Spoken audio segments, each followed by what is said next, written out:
Selamat berjumpa kembali dalam layanan audio Sahabat Seperjalanan. Hari ini adalah hari Sabtu 23 Agustus 2025. Tema renungan saat teduh kita dengan judul Berani Tanpa Tawar Hati. Firman Tuhan terambil dalam Efesus 3 ayat 12 sampai ke 13. Demikian bunyi firman Tuhan. Di dalam Dia kita beroleh keberanian dan jalan masuk kepada Allah dengan penuh kepercayaan oleh iman kita kepadanya. Sebab itu aku meminta kepadamu supaya kamu jangan tawar hati melihat kesesakanku karena kamu, sebab kesesakanku ini adalah kemuliaanmu. Mari kita berdoa. Bapa yang di dalam surga, di dalam setiap kehidupan dengan seluruh problem masalah yang makin hari makin berat, seringkali membuat kami menjadi tawar hati, dan biarlah kami menjadi orang-orang yang berani di dalam Tuhan. Dalam nama Tuhan Yesus kami berdoa, amin. Shalom sahabat seperjalanan yang dikasihi Tuhan, berbicara tentang masalah hidup, problem hidup, kesulitan, adalah seperti badai yang menerpa kita yang tidak pernah berhentinya. Seringkali mungkin kita berdoa, ya Tuhan, mengapa masalah satu belum selesai datang yang kedua? Yang kedua belum selesai datang yang ketiga. Lalu kita seringkali bertanya-tanya, sehebat-hebatnya orang mungkin kita punya iman yang kuat, awalnya mungkin bisa saja. Namun tak kala bertubi-tubi ini menjadi sebuah ujian. Apakah kita tetap menjadi orang-orang yang beriman dan berani, atau menjadi orang yang tawar hati? Setiap orang punya perbedaan. Ada orang yang sebetulnya masalahnya ringan-ringan saja, dia menjadi orang yang seakan-akan hidup di dunia itu paling sulit dan paling menderita. Tapi ada orang yang sedemikian tabahnya.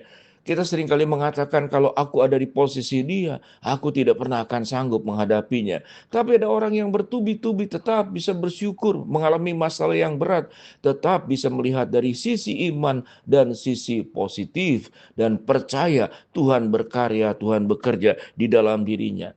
Persoalannya sama, problemnya sama, tetapi cara menyikapinya itu bisa berbeda.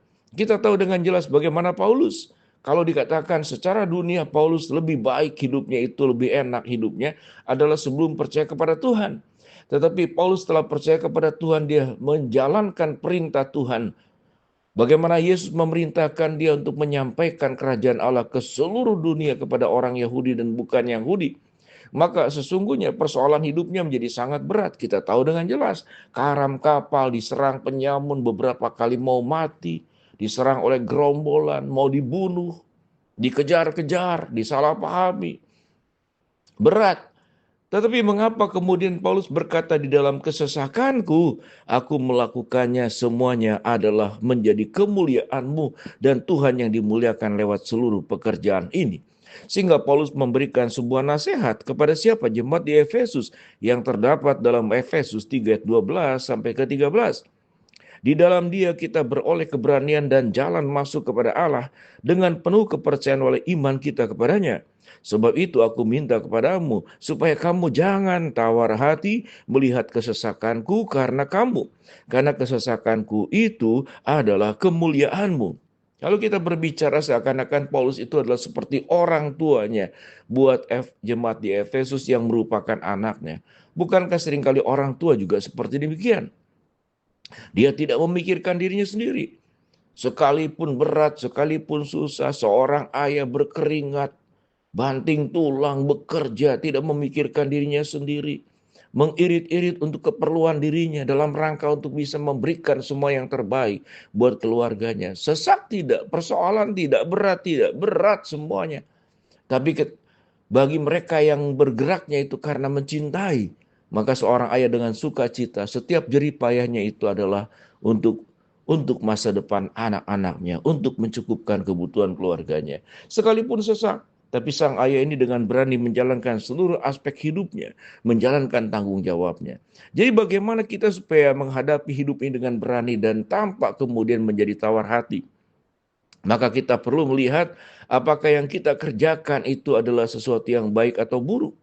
Kalau itu adalah sesuatu yang baik, sesuatu yang mulia, dan Tuhan memberkati kita, Tuhan mendampingi kita, Tuhan memelihara kita, Tuhan menyertai kita, Tuhan menguatkan kita, maka kita tidak akan menjadi orang yang tawar hati.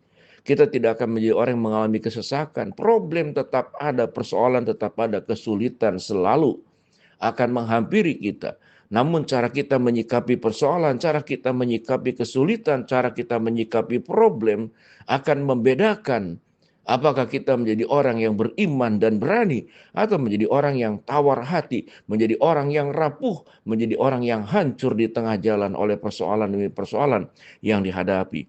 Kalau kita mengingat Kristus, adakah orang yang kemudian mengalami sebuah penderitaan yang sehebat Kristus? Rasanya sulit. Mungkin ada, tetapi hasilnya berbeda. Orang berjuang tapi tidak bisa membangkitkan orang mati. Tapi Kristus karena Allah yang menjadi manusia, dia mengalami penderitaan manusia yang sangat hebat. Tetapi dia punya kuasa sebagai Allah untuk melakukan perkara-perkara mujizat yang luar biasa. Kalau Allah sumber kekuatan, Allah sumber perlindungan, Allah sumber segala sesuatu di dalam diri Kristus Yesus. Apalagi yang kita ragukan, kemudian yang membuat kita tawar hati menghadapi seluruh persoalan hidup ini. Biar kita menjadi orang-orang yang berani menghadapi kehidupan ini. Karena mempercayai di dalam setiap perjuangan hidup, di dalam setiap masalah yang kita hadapi, di dalam setiap persoalan yang harus kita pecahkan, ada kekuatan Allah yang lebih besar dari masalah kita. Ada kuasa Tuhan yang lebih besar dari problem kita.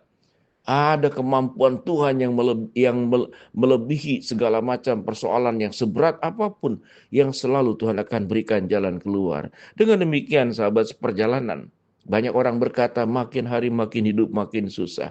Tetapi kekuatan Tuhan tidak berkurang. Tekanan mungkin bisa bertambah, tapi kekuatan Tuhan tidak berkurang. Kuasa Tuhan tidak berkurang. Semakin berat persoalan yang kita hadapi, semakin besar kuat kuasanya yang akan menopang kita menjadi orang-orang yang pemberani dan bukan menjadi orang yang penakut, menjadi orang yang beriman dan bukan menjadi orang yang mudah tawar hati, lalu kita mundur teratur atau kemudian mencari jalan yang pintas yang lain. Biar kita menjadi orang-orang sebagaimana yang Rasul Paulus berkata, kita memulai pertandingan, kita mulai berlari dari garis awal, start, dan kita berjuang di tengah perjalanan, dan kita tidak akan berhenti di tengah jalan. Kita akan berlari sampai kepada tujuan mencapai mahkota kehidupan yang disediakan oleh Allah. Sahabat perjalanan, apa persoalan hidup kita? Apa kemudian problem yang menimpa kita? Kita akan menjadi dua pribadi yang hanya pilihan kita sendiri. Menjadi orang yang akan berkeluh kesah, menjadi orang yang merasa paling malang, menjadi orang yang sangat menderita. Maka kita akan meratapi hidup ini setiap hari. Tetapi sewaktu kita menjadi orang yang beriman dan berani, kita bukan meratapi hidup, tetapi kita menatap hidup. Di sana ada pertolongan Tuhan, di sana ada kuasa Tuhan, di sana ada mujizat Tuhan yang bisa terjadi di sepanjang jalan hidup kita. Dan Tuhan yang berjanji, aku tidak akan meninggalkan engkau. Aku sekali-kali tidak akan membiarkan engkau dan aku sekali-kali tidak akan meninggalkan engkau. Dengan demikian sahabat seperjalanan, tidak ada alasan kita untuk menjadi tawar hati. Kita lemah, bisa saja di waktu sebentar. Rasa putus asa, boleh-boleh saja. Tetapi menjadi orang yang tawar hati, patah semangat dan tidak beriman dan tidak berani menghadapi hidup ini. Sementara Allah ada menyertai kita, maka kita menjadi orang yang bersikap secara keliru. Masalah tetap ada, cara kita bersikap akan menentukan apakah kita menjadi orang yang pemberani atau orang yang tawar hati. Mari kita berdoa. Bapa dalam surga, terima kasih buat kebenaran firman Allah yang kami pelajari. Hamba-Mu berdoa buat sahabat seperjalanan yang sakit, Tuhan jamah sembuhkan. Sahabat seperjalanan yang sedang menghadapi masalah, Tuhan bukakan jalan. Yang sedang berdoa mengharapkan sesuatu, Tuhan kabulkan sesuai dengan waktu rencana Tuhan yang terbaik. Di dalam nama Tuhan Yesus kami berdoa. Amin. Shalom.